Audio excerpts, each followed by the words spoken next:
a memorial in Liverpool to a war horse which returned safely from the front, and the Seaside Gardens where entrepreneur Billy Buckley first set up a humble hoopla stall, then the first dodgems in England and finally the first of his famous holiday camps, are among the more unusual buildings and structures which earned the honor of being listed in 2017. The sites were among more than 1,000 new entries on the Historic England Register. The public body's chief executive, Duncan Wilson, said almost everyone in England, 99% of the population, lived within a mile of a listed site, some even world famous. These sites are irreplaceable and showcase the wonderfully distinct and diverse character of England and its people across thousands of years, he said. Others included a jolly Festival of Britain-style clock tower in the first pedestrianised shopping centre in England, and acoustic mirrors carved into the cliff face at Dover to capture the sound of approaching warplanes. The Horse Memorial is in Holywood in Merseyside, and marks the grave of Blackie, one of the very few, out of hundreds of thousands of British Army First World War horses and mules, which came back safely from the Western Front and died of old age. Blackie survived some of the most infamous battles, including Arras, the Somme, and Ypres, where he suffered severe shrapnel wounds.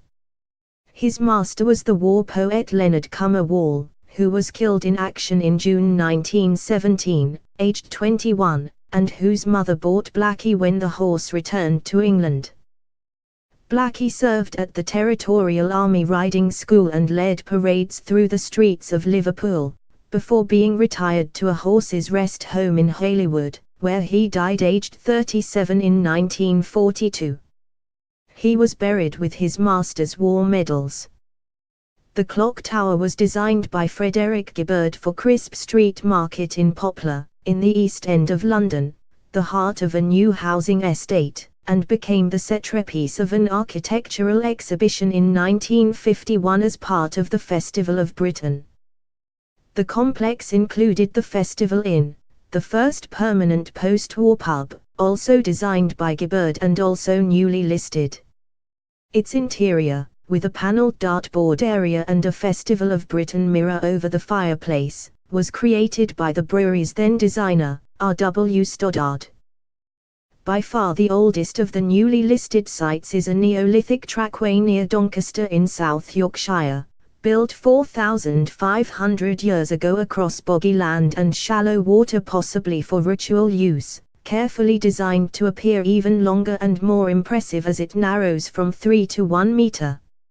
It was found by accident during peat cutting in the 1980s, and survives as well-preserved buried waterlogged timbers.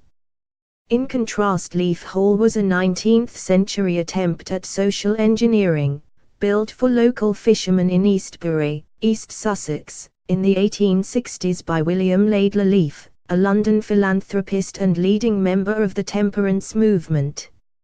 Although there was no question of including a bar, it did have a coffee room, lending library and reading room, smoking room, a lecture room with an orchestra gallery, and a skittle yard, all dedicated to promoting the social, moral and spiritual welfare of the working classes of Eastbury. The Seaside Gardens, among 13 parks and gardens newly added, are along the breezy promenade at Skegness, and were first laid out as a Leicestershire fishing village, was transformed into a holiday resort in the 19th century, celebrated by the Jolly Fisherman image created in 1908.